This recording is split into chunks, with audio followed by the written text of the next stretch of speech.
Oh, nice. There we go. I don't hear the audio, but hopefully Yeah, there's no audio. I don't know if they can hear us or not. We'll have to see in the replay here. yeah, it does, probably so. It says you're in the show. Everyone can see and hear you. Okay, cool. Well, if everybody can hear us, we're going to get started here in just a second. Just testing out our new intro screen. It's supposed to stop after 30 seconds. So There we go. all right. There we go. We are live. Welcome, everybody. Friday again. Another episode of Amazon Seller News Live. Got Dane and Coleman here with us today from Ecom Triage. And Neil just popped back in with us here from PPC Ninja. And of course, Vanessa Hung from Carbon 6. So welcome, everybody. I appreciate you joining me again. Happy to be here, as always. Thank you. Absolutely. Thank you. Yeah, thanks for having me back. Got a lot of fun news this week. And of course, the big election happened. So a lot of people happy, a lot of people very sad, depending on where you landed on that. But either way, very big news. Yep. So we're going to start off actually with that. So let's go ahead and dive right into it here. So trade war, tariffs, how a Trump election would change tech. And it says tech, but it's about e-commerce as well. If elected, Trump's proposed tariffs could reshape the tech landscape, hitting companies like Apple, semiconductors, and Chinese e-commerce platforms. Apple may be forced to move more production to the USA due to increased tariffs on Chinese imports, driving up costs. Semiconductors, crucial to tech production, could see sustained tariffs regardless of the election outcome, with bipartisan support for protecting U.S. access. E-commerce giants like Shein and Temu might face tariff hikes or even bans, which could shift consumer options on platforms like Amazon. For Amazon sellers, these potential changes could lead to higher prices on goods sourced from China and an altered competitive landscape. So definitely big. Of course, we all know by now that Trump did win. So these kind of changes are all but assured to happen. So in a couple things that I just wanted to highlight, and then I'll start getting your guys' opinions. But obviously, this is going to affect Shein and Temu and Amazon's low-cost store quite a lot because, as Trump has said, he's looking at potentially imposing 20% imports on everything, or tariffs on everything, and 60% on China, possibly. So let's go ahead and jump over to Dane first. What are your thoughts on Trump and tariffs with e-commerce? So I'm torn on this. One thing, I think that I don't think there's going to be a 20% on all tariffs if this goes in, right? I think I'm going to assume 10%, right? And if you did do a 10% on tariffs, I did a little bit of research on this, and the average household would spend roughly $4,000 more per year, $4,000 to $6,000 more per year on what they're already spending on, right? If there was a 10% tariff enacted on all goods. With that said, because Trump, I think, also proposed that he remove all income tax. Now, correct. I don't like. Don't get me wrong, I'd freaking love that, but maybe he'll be shot at again for that. Who knows? But this time, But if that did happen, if both of these things happened, then the average household would keep 10 grand, but spend 4 to 6 more. So they would end up having $4,000 to $8,000 more. Something, is my math right on that? No, it's not. But they would end up with $1,000 more per year. I think you said 10,000 more, 4,000 less. So that'd be 6,000 extra average. Yeah. So I guess my math was right. Go me. So they'd end up with a net positive, but for those of us that are e-com sellers importing from these places, especially China, especially if a super high tariff is enacted on that ain't good for us, right? Mm-hmm. Now, me personally, my goods are made in America. So I don't have to worry about it, but I sure as heck would if I were still importing from China, you know. I mean, but at the same time, like if you look at the upstream, probably 90% of the materials that your manufacturer in America Come from uses China. to manufacture comes from China. Very good So point. regardless, you pay for it. I will say on this, like I don't have any opinions like politically, but I think Trump comes from a business background, Yeah. and he has proven himself as a business person to be very successful. So I will assume that he will keep that record straight, and that the decisions that he's making and will make, or whatever he passes, will make sense in the long term. And sometimes I feel these type of news are very useful to create, Panic. I guess, yeah, panic, terror, Mhm. and more separation between the people that think that they, you shouldn't change things. So I don't know if we need to worry. I do think that it is important, and this is not because of Trump winning the election, but since COVID, there's been a massive emphasis on look other places to manufacture your Mhm. products, because you don't want to have a single point of failure. So For when you have a single point of failure, means that there is only one place where you can source. Then that is a problem. If at some point something like a 60% tariff will get enacted, like that's insane. So Mhm. I believe it's our work as sellers to just branch out and try to look for opportunities, even if you don't act on it, even if you don't start taking order or making orders to a supplier in Vietnam. You should have a supplier elsewhere. Yeah, just in your So back pocket. Yep. yeah. For That was sure. something that I always considered when I was a seller. So I was importing from China, and then I did start to look towards other countries like Vietnam, just to have that secondary source. I remember one of the things that I think we're kind of skipping. You brought up the abolishing of the income tax system. Now that Mhm. is something that does not happen overnight. And Sure. I remember when he was in power last time, it was kind of a shoot first, ask questions later kind of mentality. Mhm. So I could see these tariffs coming in very quickly Mhm. without an actual plan on the other side, on the income tax side of things, to Yeah. offset those higher costs. Yeah, that's would be the recipe for disaster, is if you didn't keep any more money, and you just like after COVID, stuff went up 40, 50, 200%. My grocery bill is, I think, double what it was. Mhm. If Oh, that yeah. happened again, then my children would eat me bankrupt. Yes. Yeah, it's I'm torn on this because politically I consider myself more libertarian than anything. So, free markets, free trade, all that kind of stuff in a perfect world is what I would prefer. Unfortunately, we don't live in a perfect world, and China is heavily subsidizing everything that it does when it comes to trade. So it's not, you can't have one side, the United States, doing free trade, and then the other side doing heavily subsidized and controlled trade. Mhm. The one doing the free trade kind of gets hosed in that situation. So whether how high the tariffs go, I think depends on the country. Trump is probably going to use them as a weapon more than anything. Or Like, negotiating tool. negotiating. Yeah. So, China, you're going to keep messing around, trying to mess with other countries, working with Russia, trying to mess with the Philippines and take Taiwan. 60% tariffs. There you go. And that's the threat, right? Instead Mhm. of we're going to attack you, the threat is we're going to put these tariffs on you, which I think is a lot better than Yeah. going to war with someone. Yeah. Hopefully it doesn't they have to happen.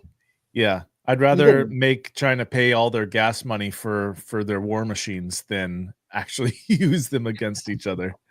you know, Correct. So I I'm think down in that. Canada, and Go Canada, ahead. we're talking about how Canada is going to be impacted by these as well, right? Like we're your biggest trade neighbors, and Mm. we're even talking about tariffs coming our way. And we just renegotiated the U.S. And what is it? The NAFTA? U.S. Yeah, it's not NAFTA anymore. It's USCAM. Oh, They named it something else, oh, but great. Shows what I know. and yeah, and we're talking about how it's gonna like U.S. is our biggest trade partner, and we're talking about how it's gonna impact us, and he's gonna make an example out of someone, right? Mhm. He's gonna try to make that example out of someone to show that he is the businessman in the room, that he can get these deals done, and who's gonna be the victim is gonna be the question. He's gonna pick out someone, and they'll get the short end of the stick, I think. And then Yeah. after that, I think everyone will kind of be like, oh, you know what? He is for real.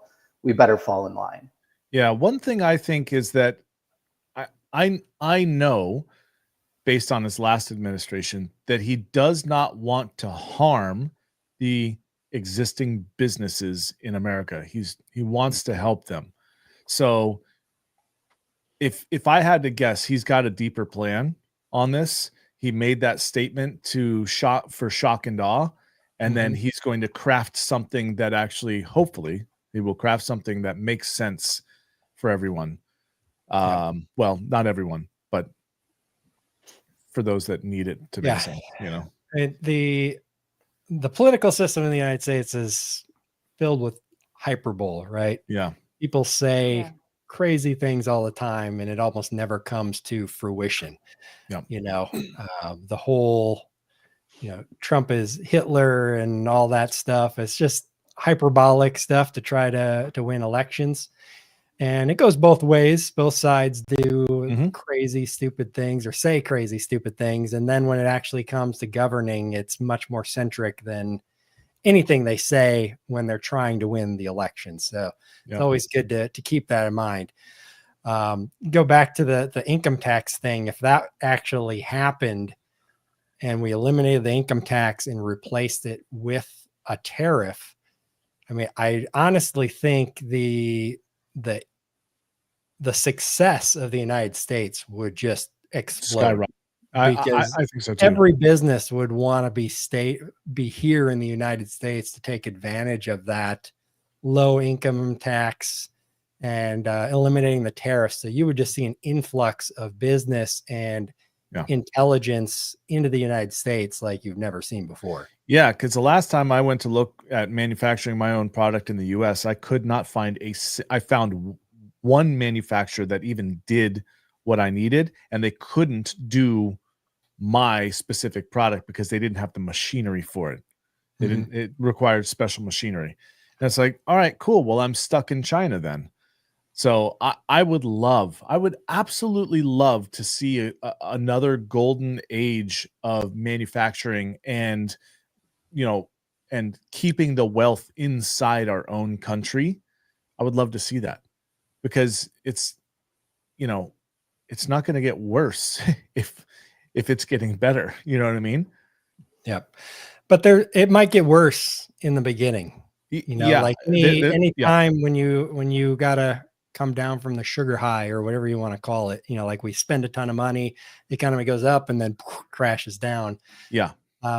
You're probably going to feel some pain as things are changing, unfortunately. But yeah, there's that's going to just be the a reality lot. in life. What has anyone ever done who's successful that there wasn't pain before the success? So it's just part of life. It's kind of part of the process. Is like, I'm going to do this, implement this, and you go, oh my gosh, look at all these things that exploded as a result of this, and then you have to handle those things and come back to balance. Really. Yep, for sure. So what do you guys think is the with Shine and Temu? What do you think the effects on that? And then the Amazon low cost store. It says here that it's Europe doesn't have a de minimis law, the tariff threshold like we do, and they already impose a 20% tax on their imports. Yep. So they've seen price increases and such. What do you think the effect on them would be in the United States if this was to happen? think it's gonna kill a lot of products, and I can't say that I'm unhappy about that. Yeah, I mean, it will kill the platform.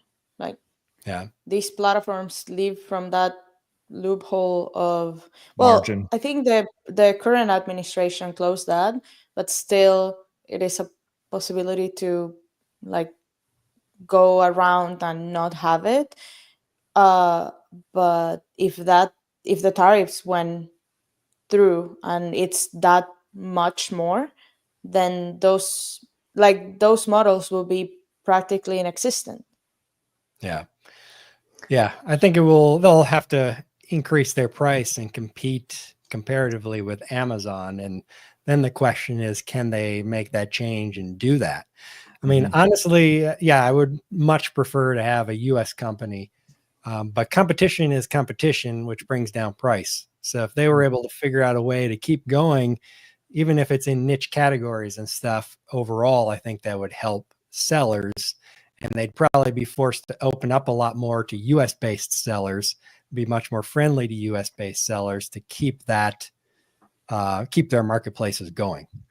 And Yeah. for the last 2 years or so, like Shein and Temu, they've been eating everyone's lunch, right? Like Amazon brands were down almost 30% year on year, and they took notice, and that's why they started this low cost direct D2C idea, and they were opening it up for the clothing brands, right? Now this loophole is going to get closed. There's no question, like they won't be able to sustain on the micro margin business model that they have developed, and it's going to level the playing field for them, because like we said, that Trump's going to shoot first, ask questions later, and they're going to close these loopholes, and they're just not going to be able to operate at the same low cost, and it's going to change the playing field for sure.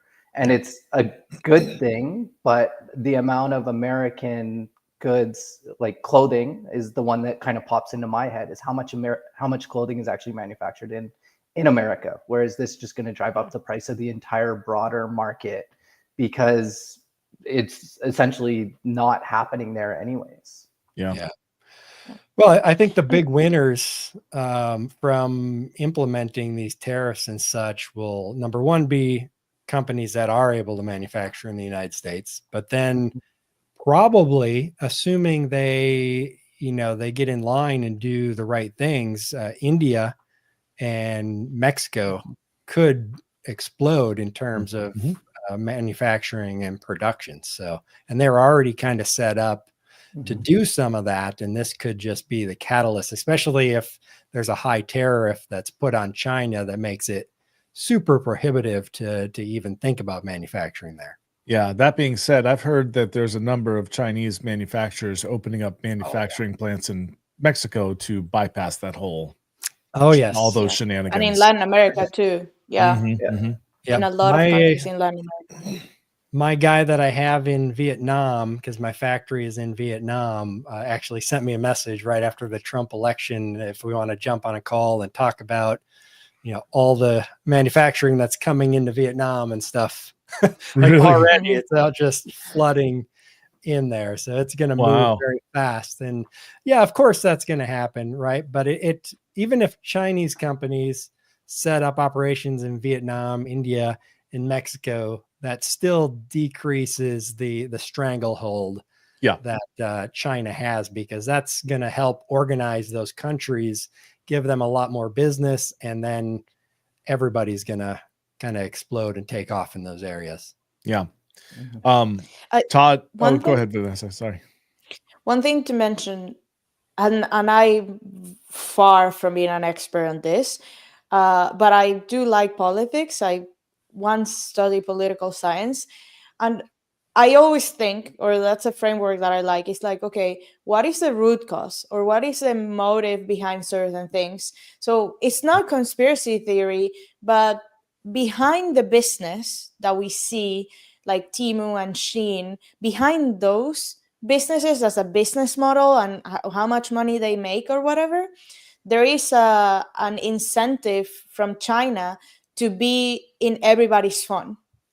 So I was listening to a podcast with a guy that has lived in China for many times and basically studies political or Chinese politics, and he was talking about how TikTok is a weapon right now, basically, and how Shein and Temu, it's just because they're on your phone. As an American, they take a lot of, I don't know what they do, honestly. We're not gonna go there, but it is part of their capture business. a lot of data. So their business, it's not selling products for profit.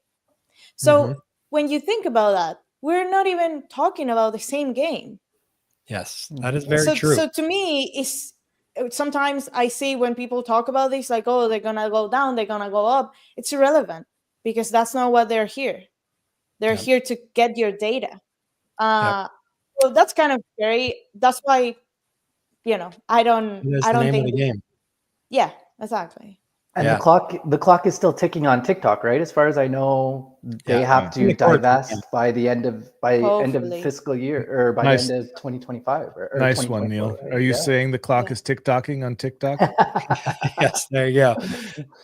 So I occasionally listen to a podcast from a guy, Sean Ryan is his name, and he had on an ethical hacker, and that guy's amazing. About he had a robotic vacuum in his house, and every time the robotic vacuum would say, starting cleaning or emptying or whatever, or charging, anytime it would speak, he would see network traffic that it was pinging back to a server in China. Yeah, there's no reason that it would need to ping back to a server in China to speak and say those commands.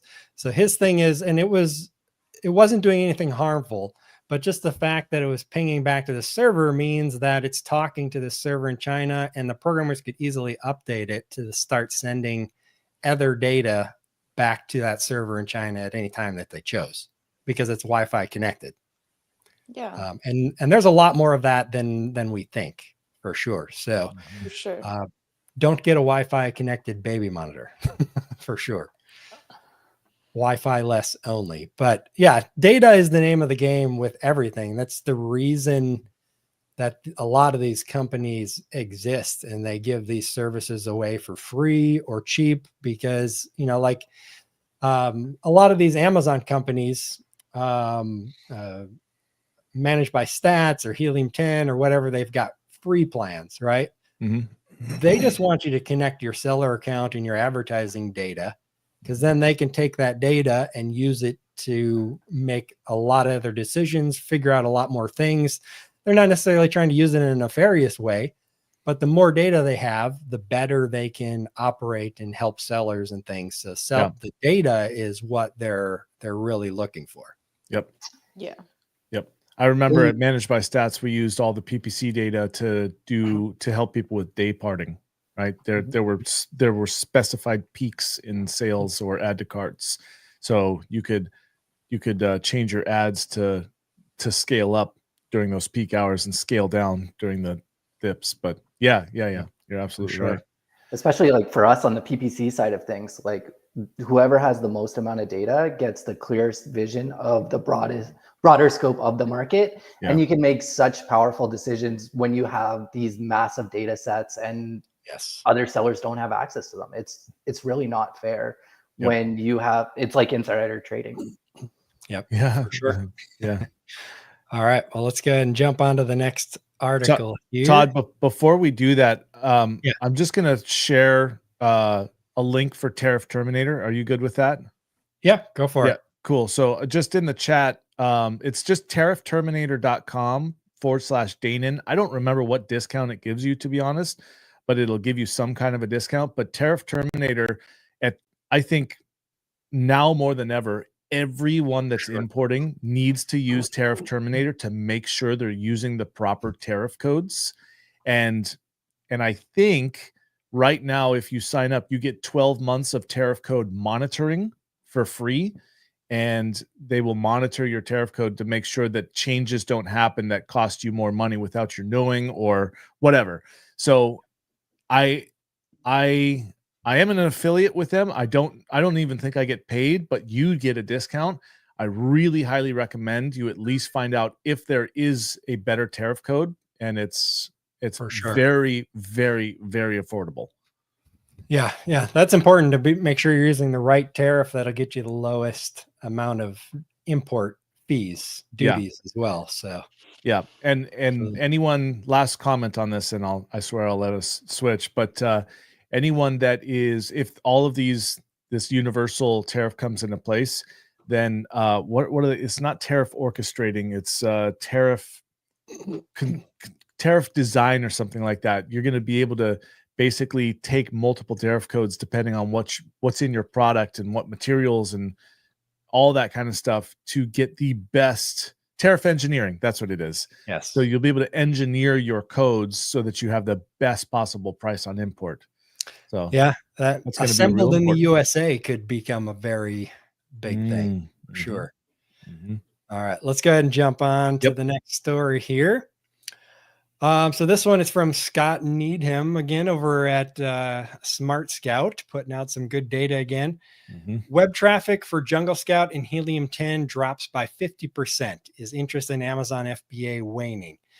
So Scott Needham reports that web traffic for Jungle Scout and Helium 10, key Amazon seller tools, has decreased by 50%, hinting at a possible decline in new Amazon sellers entering the market. This may signal the end of the get-rich-quick phase, as fewer new sellers flock to Amazon FBA. However, the industry remains strong, with Amazon's marketplace revenue growing by 10 to 20% over the same period, primarily driven by large established sellers. Needham suggests that the trend is market-driven rather than performance-based, as these tools are heavily dependent on the influx of new sellers. So, Vanessa, let's get your initial thoughts on that one. Is the Amazon on the decline, at least new sellers? Yeah, that makes sense on the part where these get rich schemes, especially drop shipping, right? And it's so funny because every time I go out to the world, not in the e-commerce industry, and people ask me, oh, what do you do? And I say, like, yeah, Amazon, I have an agency, whatever. They're like, oh, drop shipping? Really? Or automation? Everybody And thinks I'm like, it's a drop dude, shipping. no. So I start lecturing them. Right now, I don't really care, but at the beginning, I always got mad. I'm like, no, that's not what we do. Like, we're serious people. So in that sense, I believe because of those business models are basically non-existent anymore, probably that's why there is less people talking about it, which used to drive that traffic. Meaning, if you don't have the bros driving a Lamborghini saying like you can have this in 3 months, if they don't make that content anymore, that's the reason why the traffic of new people, it's not there anymore. The other thing, in a more technical way, I know that since the release of ChatGPT, the amount of search that has declined on Google, it's been like very dramatic. So people are now talking to ChatGPT, asking for things that are like, hey, I want to start a side hustle. What should I do? And ChatGPT or whatever AI they use is the one that will prompt certain options. So this is where here the screenshot that he has in the post, it's with Google Trends. So we're talking only about Google search, but we know across the board that Google search is down because of AI. For sure. So that's a good point. to me, makes like, okay, yeah, I do think the get rich scheme is not as strong anymore, but also we need to understand that because of AI, this is also declining, and for everybody, it's not necessarily for keywords that are related to Amazon. I mean, I do think that the industry, the Amazon ecosystem, is getting more professionalized. Agreed. So the little guys that are just thinking about a side hustle are probably not going to be a good fit for what we are against with right now. They're finding it's not profitable. Yeah, exactly. And the amount of complexity in the past, you didn't need to know tariff and AI and listings and PPC data and analytics on audiences and conversion, and there's so many things. Before, it's just like, let me put something, let me do that arbitrage. That's another part that I've been thinking a lot about, because I'm kind of obsessed with AI optimization, is it was easier, and this is okay, this is the idea. In the past, we were just obsessed about search, right? Mhm. Let me find the gaps in search where there is a lot of demand and very little offer, so I'll go there. That's how we build the business. That's it's stable, like there is a lot of offers for a lot of things. Right now, it's shifting to a more audience base, which is the same model that we have in D2C, right? Mhm. So because of that, people are not really building or launching products for the gap, the arbitrage in the offer and the demand. They're building brands to fulfill a desire on a specific audience. So And that's a those are the completely people that are different growing. game. Yeah, and that's a completely different game. So Mhm. yeah, probably things like Jungle Scout and Helium 10 won't do well if they don't adapt to understanding audiences rather than the hyper focus on keywords. Yeah, I don't know if this is, it may be a contributing factor, but I think it was quite recent. Amazon also made it so that you can no longer create bundles that are not authorized by the manufacturer. So you can't take Dawn dish soap and sell your own brush with it, for instance. So that also is going to affect quite a few people, because that was their niche in the arbitrage world and even the wholesale world, is they would bundle with other products, and that's, I'm sure there's still plenty of that going on, but that's also being stripped away. Yep, absolutely. You have to have you're supposed to have permission from the brand to do it now, and have a UPC from the brand and have it listed under the brand's name, and all the products should be from that same brand. Yep. For me, the interesting takeaway here is I think the private label small seller dream is definitely getting crushed out. The amount of capital required to stand up a brand is now, I'd say, double than what it was, say, in the golden age, when, you know, all these influencer bros, as you said, were pumping out content about the Lambos and getting rich quick. That's all gone away. And like, as we look at, you know, we're moving into late stage capitalism with Amazon, where every single point of the supply chain is now being optimized. And if you're not working within that optimized supply chain of Amazon, they're nickel and diming you the entire death. step of the way. Yeah, exactly. Yeah. Right. And that's inventory placement fees, low inventory fees, high inventory fees, you name it, they're hitting you with the fees. And then, you know, from the ad side of things, it's just become such a competitive ecosystem. The amount of capital that you need, that you don't even, a lot of small sellers don't understand. Like, if you go out there with a small private label product and you don't have a proper ad budget, you don't know PPC, you're not going to get any exposure, and you're just going to get wiped out very, very quickly, because you're going to lose all your money on ads. And I've had multiple friends over the years come up to me and be like, Neil, you know, I know you're in the Amazon space. I'm thinking about starting an Amazon product. You know, what do you think? And I'll sit down with them, and you know, I have built some pretty elaborate spreadsheets and cash flow forecasting. And as soon as I show them the true numbers, they're like, I'm not into this for $60,000. I'm good. I'm gonna go, you know, buy stuff off Facebook Marketplace and flip it that way, and I'll make because you showed them they needed 30 to 50K, right? Yeah, exactly. Like the ad budget is the number one thing that's missed. Yeah. With that said, you know, I don't think the days of flipping products on Amazon, you know, retail arbitrage, online arbitrage, those days are definitely not gone. Agreed. It's getting harder because there's more places that are gated and things like that. So it's going to be a harder search. But at the same time, what I like to point out to people, so Helium 10 and Jungle Scout went down by 50%. And another interesting stat I seen is that Google's search market share decreased by 5% in the same time period. So that may have a little bit to do with it. But the less competition, the more opportunity for the people who are able to actually get over the hurdles that have been put in place. So the people that actually go into it with the thought of building a real business and getting past those hurdles and getting to success, once you get inside the walled garden, so to speak, there could potentially be a lot more opportunity for those people. Yep. Mhm.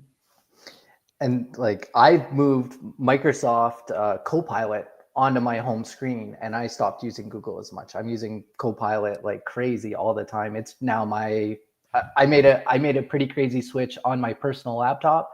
I switched from Google as my homepage to Microsoft Copilot, and I observed that as like a monumental thing because Google's been my go-to for 15 years, and all of a sudden it's like, no, I don't need to actually go to the website. I can just have the AI crawl the website for me and bring back the information that I want. Yeah, I switched from using Google a while back, but I was still using search. I started using DuckDuckGo, and then I switched to Brave search just for the privacy aspect of it. And I thought the results were more accurate, but I still would use on my phone, like if I had a question, you hold down the button and you ask Google a question, and then it does the search for you. Sometimes it comes back and will give you the answer at the top. Other times it doesn't. And when it doesn't, it frustrates me. So like this morning, I searched for, did Karen Bergdorf win the school board election here in Tampa? And Google just gave me a search results of all this. I'm like, I don't want to click over to a page. So I jumped over to ChatGPT and asked it. And it's like, they're still counting the results, but it's 50 point something to 49 point something. And I'm like, how much easier is that? So I find myself a lot more jumping over and asking ChatGPT or Grok questions rather than asking Google. And by the way, ChatGPT just came out with a Google plugin to replace the standard search of Google with ChatGPT. Mm-hmm. Yeah. Yep. Yeah, that's going to happen more and more, and Google's going to have to get on board.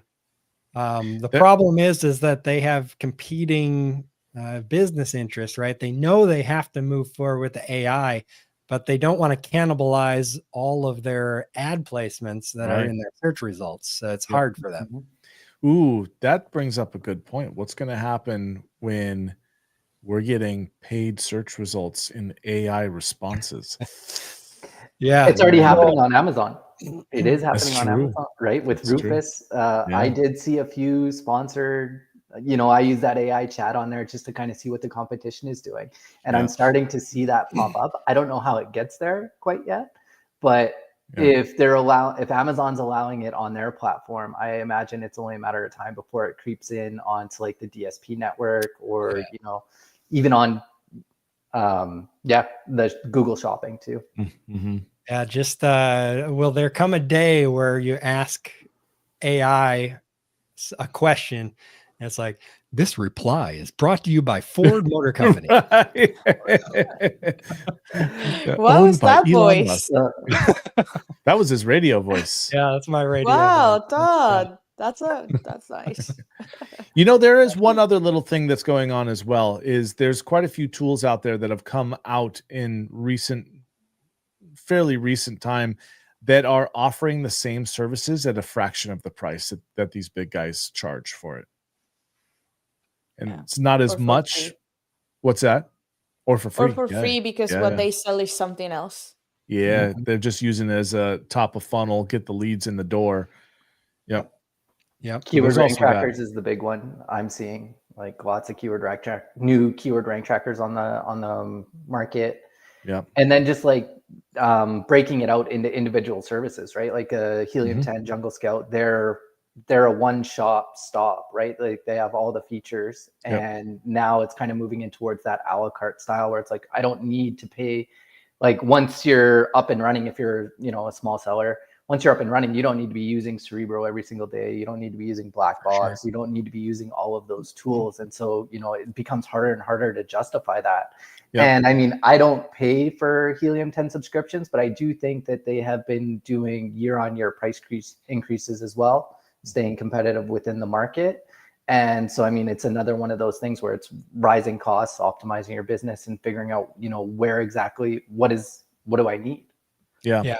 And there's more competitors than there's ever been before. So, Smart Scout, as an example, for the article that we're talking about, It's so that would necessitate possibly a decline in Jungle Scout and Helium 10 searches as well. If instead people are talking about Smart Scout or I forget some of the other seller ones. board. Seller board, things like that, and they're using those tools instead of Helium 10 and Jungle Scout. Yeah.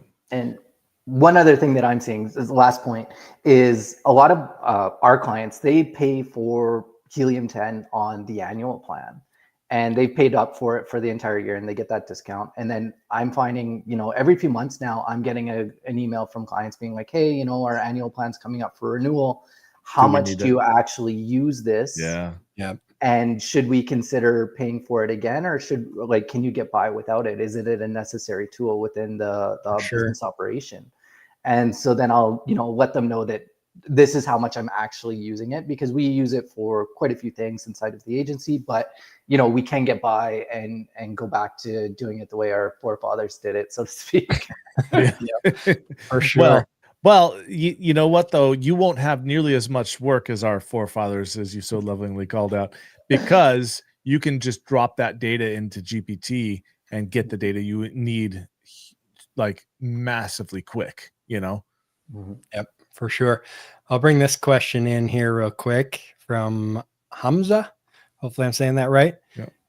With large sellers continuing to grow, what strategies can we implement to help smaller clients compete effectively? So the people who are not well established, any thoughts on strategies to compete in today's day and age?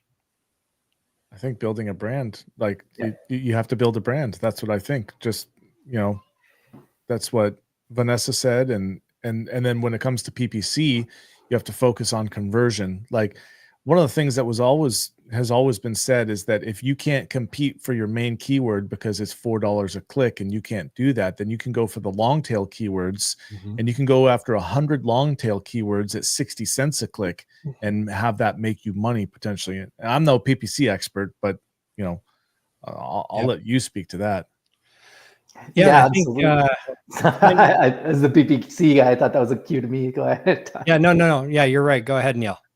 Yeah, so I mean, when the small guy's competing against the big guy in terms of Amazon, like if we're talking specifically on the Amazon platform, like building a brand, bringing traffic from outside influences, the organic stuff, just posting on TikTok or Instagram or Facebook, wherever you can, that is free, that brings awareness, is the number one thing you can do for a business, right? Like going through the search terms, I am like some of the brands that are competing in those $4 CPC spaces, they have a significant amount of brand traffic coming in on their search term. So we know that traffic is coming from elsewhere. Now, we don't know what kind of communities they have or things like that, but we just know that branded search for the competitors is rising month on month, because you see your dollars go a lot further on the organic side and building that brand. It's a long-term strategy play.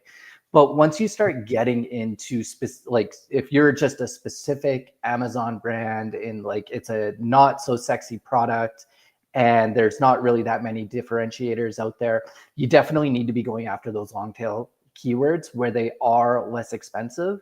And one of the things that you need to really kind of consider is that building ranking takes time, and it's all about time in the game. And so making sure that you are staying profitable month on month, just to be able to continue the fight and kind of keep going, and managing. The biggest thing that I find that is not discussed is the amount of PPC percentage contribution. So how much of your sales are coming from ads, and making sure that you have a healthy balance there. Because if 80% of your ads or sales are coming from ads, you're not going to last. You need to get that number down to about 60%. And whether that means you stop advertising as much as you are, again, it's about time in the game and making sure that you're lasting and going the distance, because Amazon is a very long-term game that you have to invest in. And so just making sure that you can stay in that fight, build the reviews and focus that way, and optimizing, your listings within an inch of their life as well, focusing on conversion rate, things like that. So I've got a couple of thoughts to add to that, Neil, and I'd love to also get your feedback on this. I think this is completely a blanket statement. It doesn't encompass Mhm. everything. But I think that if most of your sales are coming from PPC, 60-80%, you've got a crap listing, which means you have, or you've got issues, not a crap listing, but you've got issues with your listing Yep. to some degree, because it's not converting organically, right? So if you have to pay for that traffic, the other thing could be you have massive amounts of competition and everyone's got a great listing, right? That's definitely a Depends possibility. on where you're at in the life cycle too, right? When Yeah. you're just launching, you're probably going to be spending 80% Yeah. on ads. Yeah, sure. But we're talking about building a brand, and they're talking about smaller. The question Hamza asked was about smaller brands. How can they compete with the bigger ones, right? And so if you have that ratio, then I think you need to be taking a look at your listing to find out how can it be optimized, right? How And you can then flip that. yeah, and then the other thing is if it is optimized, and Neil, this is what I'd really like to get your feedback on. Is I did a study, I don't know, 3-4 years ago, where the relative sales as your PPC sales went up, your organic sales, this wasn't across every single category, but it was enough to kind of round up to one, Mhm. enough of the what I saw is that as your PPC's sales went up, your organic sales seemed to, if it would follow the same trend on a 2 to 4 and sometimes even 6, but 2 to 4 week lag. So if you saw a rise in PPC sales, you would see a rise in organic sales. And I think this is just back to that pay to play game on Amazon. But as your organic sales go up, your conversion rate hopefully also is going up, and then maybe your PPC cost comes down. But mostly I'm talking about, Neil, have you seen a trend where as PPC sales go up, that the organic sales tend to follow on a lag? Absolutely. So Yep. 100% that does happen. There is a lag time in that, and that's because organic rankings don't move overnight. Like when Mhm. I track my organic rankings for my clients, I do it on a week by week basis because the day to day, like there's so many fluctuations that happen across a week, and so I just take it to average, right? And like you have all these kinds of weird things happening within the niche, like competitors running lightning deals. Best deals, those kinds of things. So I like to track it over on a week by week basis, and ranking doesn't happen overnight. So you spend, and this leads into the next part of your question, right? So what is a healthy PPC contribution ratio, and how is that impacted by the ads? So if we're just running sponsored products, we can achieve probably around a 50 to 55, maybe 60% PPC to organic ratio, which is now considered good. A few years ago, a 70-30 organic PPC ratio was what sellers were shooting for.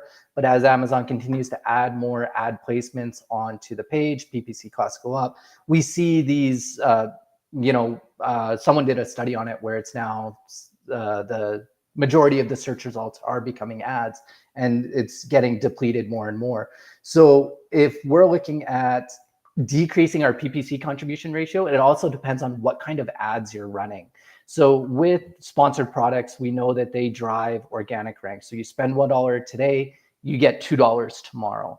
With sponsored brands, that's not so much the case. And we can run those ads, and they need to be considered differently than sponsored products because they will increase your PPC percentage contribution, which it impacts your tacos. And so it increases the overall cost of your advertising efforts if they're not maintained at a lower profitability level. So they can't be treated one-to-one, sponsored products, sponsored brands. They have to be treated separately, where the majority of your focus is on sponsored products. So I know it's getting into a very broad PPC kind of theory there, but focusing on sponsored products versus sponsored brands, if you are in a tougher niche, can be one of those ways, because you do need to see a lower ACoS on your sponsored brands in order to stay more profitable. Yep, for sure. And I think it's important too to go for, especially if you're a smaller client with lower budgets, try to find a niche of a niche that has much lower competition, lower PPC, bid costs, and things like that. There's a lot of niches out there that you can still go into and compete and not have to compete head to head with the big boys and grow a brand around it from there. Like, you know, you can go into arts and crafts and then find people who like knitting and then target people who are, you know, women who are 55 years or older that like to knit. And that could become your niche of a niche that you can target, which is become knit. the best ever. What's that? A niche of a niche, which is knit. Knit. Okay. Getting a few of those today. Yeah, sorry, the dad jokes are heavy today. I've had coffee. Let's jump on to our next one here. I'm going to jump to the A+ AI one here so we can dive into that. So Amazon's new generative AI tool for A+ content creation. Amazon has introduced a generative AI tool designed to help sellers create enhanced A+ content for product detail pages. This AI tool assists in generating engaging descriptions, images, and layouts tailored to specific audiences, aiming to improve customer experience and boost conversions. Sellers can use this tool to streamline the content creation process and ensure brand consistency across listings. For those looking to optimize product pages efficiently, this tool could be a valuable addition. And I would agree, just looking through it here, and I haven't had a chance to play with it yet, but it looks pretty amazing. If I get down here, you can actually have it generate images. You just provide the image of your product and the AI can place it in all kinds of different situations. Now, I haven't played with this to see how perfect it is, and I'm sure it's not perfect, but AI is coming a long ways, and it's pretty cool that they're introducing this type of tool directly in the platform. But Vanessa, you are kind of one of the AI gurus. So why don't you give us your thoughts on the new AI A+ tool? Yeah, I think this is phenomenal. Like everything AI, just bring it in. And for a lot of people, this might seem that it's below the standards of what you will expect on an A+ content. And I hear you, I totally get it, and I agree. But the thing is that AI requires data to train and to become better. So the more people use it, the better it will get. The more time, I don't know, all of this innovation and development happens. The technology will get amazing. And for me, two things. For the small businesses, the small seller that didn't have or doesn't have a budget to create an amazing photo shoot, to create amazing A+ content, or to spend money on a designer to do all of it, this is an amazing tool. And again, if you compare like the current version of their listing, let's say without A+ content, just with a product description, versus having an A+ content made by Amazon with their AI, that is fantastic. I think that will level up that ASIN, even though the images are not 100% perfect, pristine, or anything like that. On the other side, I believe for the people that already have the budget, and actually no, for the people that have the assets, so the visual assets of a good image of the product or a good lifestyle or something in those lines, this will be an amazing tool to optimize listings faster and iterate on specific, let's say, holidays or occasions. So, a lot of brands might think like, okay, I'm going to do one A+ content maybe once every, I don't know, year, 3 years, 5 years. I don't even know. Some people have done it just once since they created the listing and they don't change it. So imagine that this tool will be able to, for these brands that have the cool assets, good looking assets, build A+ content for Father's Day, for Mother's Day, for holidays, for Thanksgiving, for Black Friday, for Cyber Monday, for, all of the things super fast. So I met with the director of this program that is in charge of developing the AI tools for the creative side of Amazon at Amazon Accelerator. I actually did an interview with him, Thor Steiner, amazing interview. The things that he mentioned, what the team is looking towards it's phenomenal. So this will only get better. And a lot of the focus group for the case study when they were building this tool were big CPG brands. So we're talking about the Procter and Gamble's and Nestle of the world, and they were testing this AI to make custom content for specific holidays or audiences or things like that.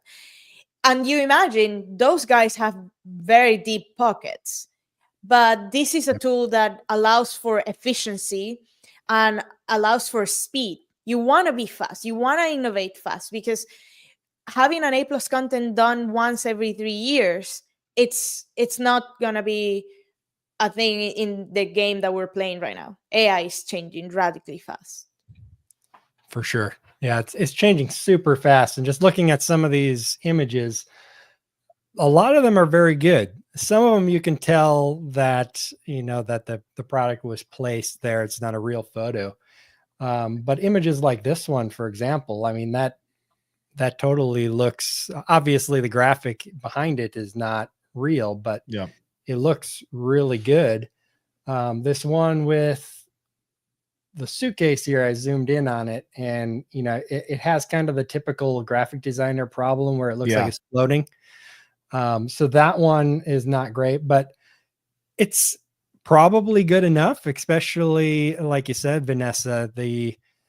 I think the big thing that this does is it decreases the delta between the people who have the money to hire a professional graphic designer and those who don't. And it makes creating a very good listing easy. But then you're still going to have the separation between the very good listings and the excellent listings. But for a lot of people, going from a poor listing to a very good listing could help immensely. Yep. I have literally nothing to offer on this. I think Vanessa just. I got yeah. one little point here. And, you know, because this is part of the Amazon system, I wonder if Amazon will also be monitoring some of the prompts that the users are putting into the system. Yeah. And with the rise of Rufus, this will help Amazon better understand the seller's position on how this product should be interpreted and like what kind of best use case scenarios we could be looking at, right? So like maybe somewhere down the road, this is also an SEO tool to help Amazon better understand what we're talking about. But I'd say it's an SEO tool now. 100% right now. And this is something that I discovered yesterday. Shout out to Carter Jesper, I think, on LinkedIn. He posted a post about SEO. It's like a term for the old world, like old world. Now with AI, we talk about MTO, which is model training optimization. So instead of search engine optimization, you do model training optimization. To optimize for things like Rufus, images are already impactful. Like you don't need to wait to have something generated with AI by Amazon. Your images hold an immense amount of power for Rufus to understand what your product is about and the audience that you want to target. So that is absolutely on point. For sure it will be, but it's not necessarily because it's coming from the backend AI of Amazon. It's because Rufus already reads and interprets images. Yeah, Amazon has, what is it? Amazon Recognize or Amazon Recognition. Yeah, and I can't remember what it is, but you can upload your images into the platform, and Amazon will tell you exactly what they think the image is, and so they're scanning it, looking for that MSO, and they'll be moving forward. That's going to be a big part of it. So. Yeah, sometimes it's right, sometimes it's not right, depending on the image, but it's getting better and better. Yeah, but this also just it goes back to SEO, right? Like when you had to SEO a website or something like that, you had to put in the proper keywords and like in images, this is pre AI, you would put in alt tags and you would put in what's that? The meta descriptions. Yeah, thank you. Meta descriptions. And then of course, even the slugs, right? So like the name of the image in the URL, all of that got crawled. Now, I would say go ahead and still do that, but you're going to need to be for lack of a better way of explaining this, articulate your image so that Rufus can read it properly. Right? So that probably means if you've got extraordinarily busy images with colors merging into other colors and stuff like that, and you're not don't have the setting cleanly communicated to Rufus, that it's going to misinterpret what that image is, and then you will not have as good placement as you potentially could as a result of that.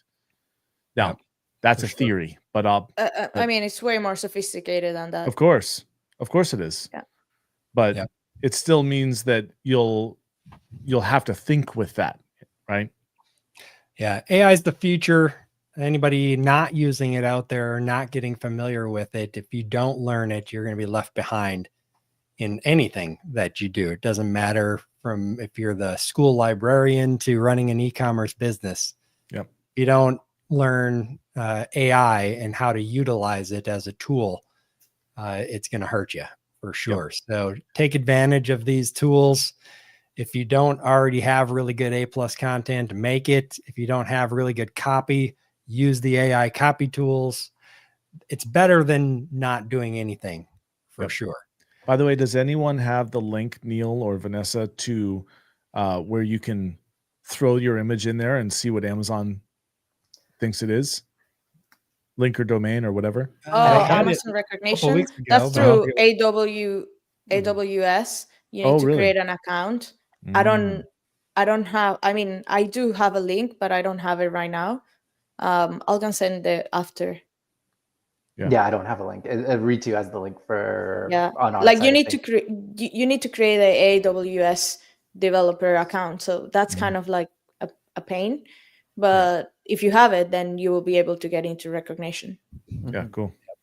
So we got one more question here before we wrap up. I just wanted to answer for Hamza. He's asking basically, is the wholesale model dead? And I don't think it is. Margins are definitely smaller. There is a lot more products that are sold on Amazon that are not optimized and not run by brand registered brands than those that are.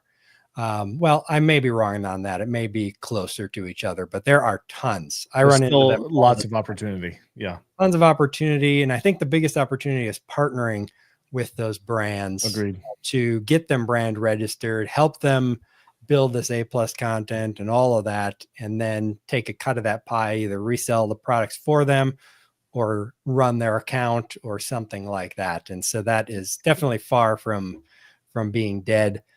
And then last but not least, go ahead, Vanessa. One thing on that answer, I believe that wholesale as the concept that we know right now, it is dying.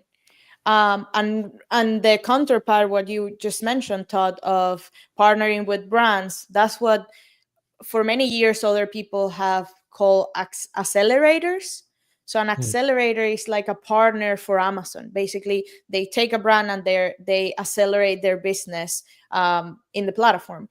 And one of the things and the biggest part that's different is that those people that accelerate the business, they need to know Amazon and they need to know brand building. So the wholesale model, as you know it right now, of buying from a distributor low and selling high on Amazon, it's dying like dramatically, especially because Amazon is cracking down on those permissions and authorizations, letter of authorizations and all of that.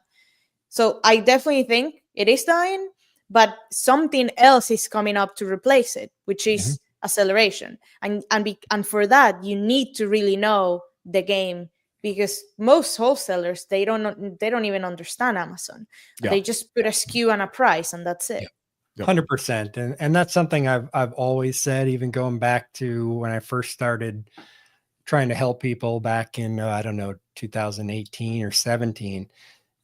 You've got a relationship is the most important thing. So even the brands that I don't have like a signed agreement with to be their reseller, I have a relationship with those brands. I have the letters of authorizations, and I have a relationship with them that if there's any problem with Amazon, they're going to give me and provide me whatever I need. So relationships are just the name of the game. But I think it is dying, the days where you don't know anything about Amazon.